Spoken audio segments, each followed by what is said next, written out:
Hi students. நம்ம இன்றைக்கி என்ன பார்க்க போகிறோம்னா 10th ஸ்டாண்டர்ட் NCERT மேத் புக்கில் எக்ஸசைஸ் 9.1ல் 10th சம் பார்க்க போகிறோம். 2 poles of equal heights are standing opposite each other on either sides of the road. ஒரு ரோடு இருக்குது, ரோடுக்கு ரெண்டு சைட்லேயும் வந்து என்ன இருக்குன்னா ஒரு 2 poles இருக்குது, ரெண்டுமே ஈக்குவல் ஹைட்டாக இருக்குது, அதுவும் மென்ஷன் பண்ணிட்டாங்க.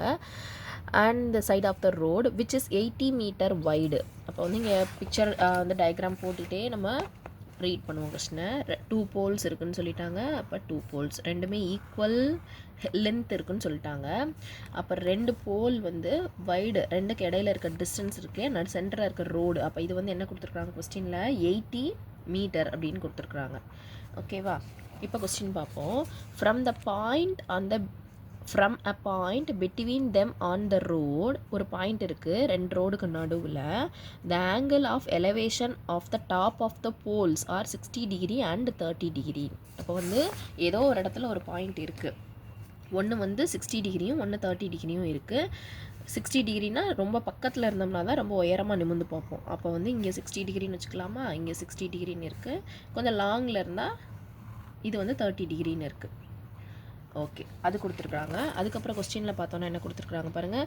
Respectively find the height of the poles and the distance from the point from the poles. என்ன கண்டுபிடிக்க சொல்லியிருக்காங்கன்னா, இந்த டிஸ்டன்ஸ் இருக்கு இல்லையா, இங்கே ஒரு டிஸ்டன்ஸ் இங்கே ஒரு டிஸ்டன்ஸ், அதுவும் ஹைட் ஆஃப் த போலும் கண்டுபிடிக்க சொல்லியிருக்காங்க. அதாவது ஒரு ஹைட் கண்டுபிடிச்சோம்னாலே இன்னொரு ஹைட் ஆட்டோமேட்டிக்காக ஈக்குவலாக வந்துடும். தெரியாத ஹைட் என்னென்னு வச்சுக்கலாம், ஹெச்ன்னு வச்சுக்கலாமா. ஓகே, வச்சுட்டு இப்போ ஒரு டிஸ்டன்ஸ் வந்து 80 மீட்டர்னு கொடுத்துட்டாங்க, டோட்டல் டிஸ்டன்ஸு. அப்போ இந்த குட்டி குட்டி டிஸ்டன்ஸ் நமக்கு தெரியணும் இல்லையா, குட்டி குட்டி டிஸ்டன்ஸ் தெரியாது. அப்போ இதை வந்து எக்ஸ்ன்னு வச்சுக்கிட்டோன்னா இந்த டோட்டல்லேருந்து எக்ஸை சப்ட்ராக்ட் பண்ணால் இந்த பக்கம் கிடச்சிடும். அது இந்த பக்கம் வந்து 80 மைனஸ் எக்ஸ். இப்போ இதுக்கு நேமும் ஃபிக்ஸ் பண்ணிக்கலாம். ஏ, இது வந்து பி, இது வந்து சி, இது வந்து டி, இது வந்து இ. ஓகேவா?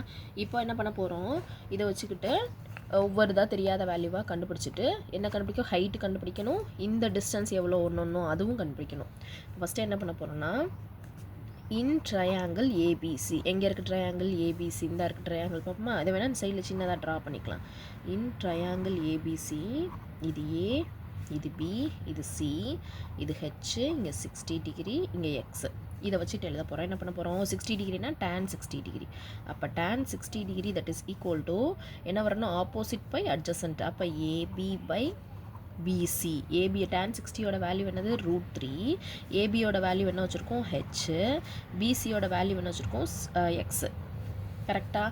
அப்போ ஹெச்சோட வேல்யூ தானே நமக்கு வேணும். That is equal to H is equal to என்ன வரும், மல்டிப்ளை பண்ணிடலாமா, √3 எக்ஸ். இது வந்து ஃபஸ்ட் ஈக்குவேஷனோ இல்லை ஃபஸ்ட்டு ஒரு வேல்யூன்னு வச்சுக்கலாம். இப்போ என்ன பண்ண போகிறோம், இன்னொரு இந்த சைடு ஒரு ட்ரையாங்கிள் இருக்கு இல்லையா, இதை யூஸ் பண்ண போகிறோம். அடுத்து என்ன யூஸ் பண்ண போகிறோம், இது ஃபஸ்ட்டு கேஸு. இதுலேயே செகண்ட் கேஸில் என்ன எழுத போகிறோம்னா, இன் ட்ரையாங்கிள் ABCDECDE. சரியா? இது செகண்ட் கேஸ். இந்த ட்ரையாங்கிளில் 30 டிகிரி வச்சு செய்ய போகிறோம். என்ன 30 டிகிரின்னா, இந்த ட்ரையாங்கிளை ஃபஸ்ட்டு ட்ரா பண்ணிக்கலாமா. ட்ரா பண்ண என்ன பண்ணணும், இப்படி பண்ணிக்கலாம். இந்த ட்ரையாங்கிள் இப்படி தான் இருக்குது, CDE. இது வந்து ஹெச், இது வந்து 30 டிகிரி, இது வந்து 80 மைனஸ் எக்ஸ். ஓகேவா? இதில் வந்து tan 60 டிகிரி என்ன பண்ணணும், tan 60 டிகிரினா இந்த இருக்குது, இது வந்து ஆப்போசிட் பை அட்ஜசன்ட். அப்போ ஹெச் பை என்ன வரும், 80 மைனஸ் எக்ஸ். tan 60 டிகிரியோட வேல்யூ என்ன வரும், 1/√3. 1/√3 is equal to h divided by 80 minus x. இது அப்படியே கிராஸ் மல்டிப்ளை பண்ணிடலாமா. கிராஸ் மல்டிப்ளை பண்ணால் என்ன வரும், 80 minus x is equal to √3h. ஓகேவா?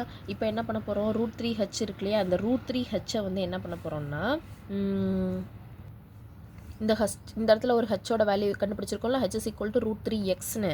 அப்போ யூஸ் 1 அப்படின்னு இந்த இடத்துல போட்டுருவோம். இந்த இடத்துல யூஸ் பண்ணணும் ஒன்று வந்து ஹெச்சுக்கு பதிலாக √3x போட்டுக்கலாம். அப்போ என்ன வரும், 80 minus X is equal to √3 அப்படியே இருக்கட்டும். இந்த ஹெச்சுக்கு பதிலாக என்ன வரணும், இன்னொரு √3xை கொண்டு வந்து சப்ஸ்டியூட் பண்ணிட்டோம். இப்போ √3 × √3யோட வேல்யூ என்ன வரும், 3. அப்போ 80 minus X is equal to 3x. ஓகேவா? இப்போ என்ன பண்ண போகிறோம், இந்த எக்ஸ் மட்டும்தானே நமக்கு வேணும். 80 is equal to 3x plus X ஆயிரும். அப்போ ஆன்சர் என்ன வந்துடும், 4xன்னு வந்துருச்சு. அப்போ X is equal to 80/4. 1 2 is 2 2 2s are 4. அப்போ எக்ஸோட வேல்யூ என்ன கண்டுபிடிச்சிட்டோம், 20 மீட்டர். இப்போ இதை வச்சுட்டு எல்லாமே அழகாக கண்டுபிடிச்சிடலாம்.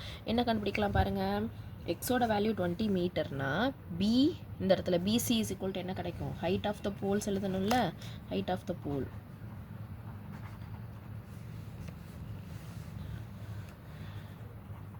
Height of the pole is equal to என்ன வருது, H is equal to √3x தானே வச்சுருக்கோம். அப்போ எக்ஸுக்கு பதிலாக என்ன பண்ணணும் 20, அப்போ 20√3 மீட்டர்.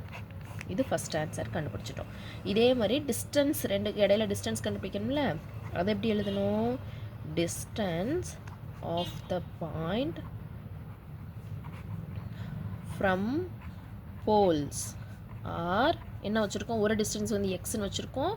அப்போ எக்ஸ்னா 20 மீட்டர் அண்ட் இன்னொன்று என்ன வச்சுருக்கோம் 80 மைனஸ் எக்ஸ்ன்னு வச்சுருக்கோம். 80 மைனஸ் எக்ஸ்னா 80 minus 20 metre, that is equal to எவ்வளோ மீட்டர், 60 மீட்டர். அப்போ டிஸ்டன்ஸ் ரெண்டு டிஸ்டன்ஸ் கண்டுபிடிச்சிட்டோம். என்ன மீட்டர், 20 மீட்டர், இன்னொன்று வந்து 60 மீட்டர்.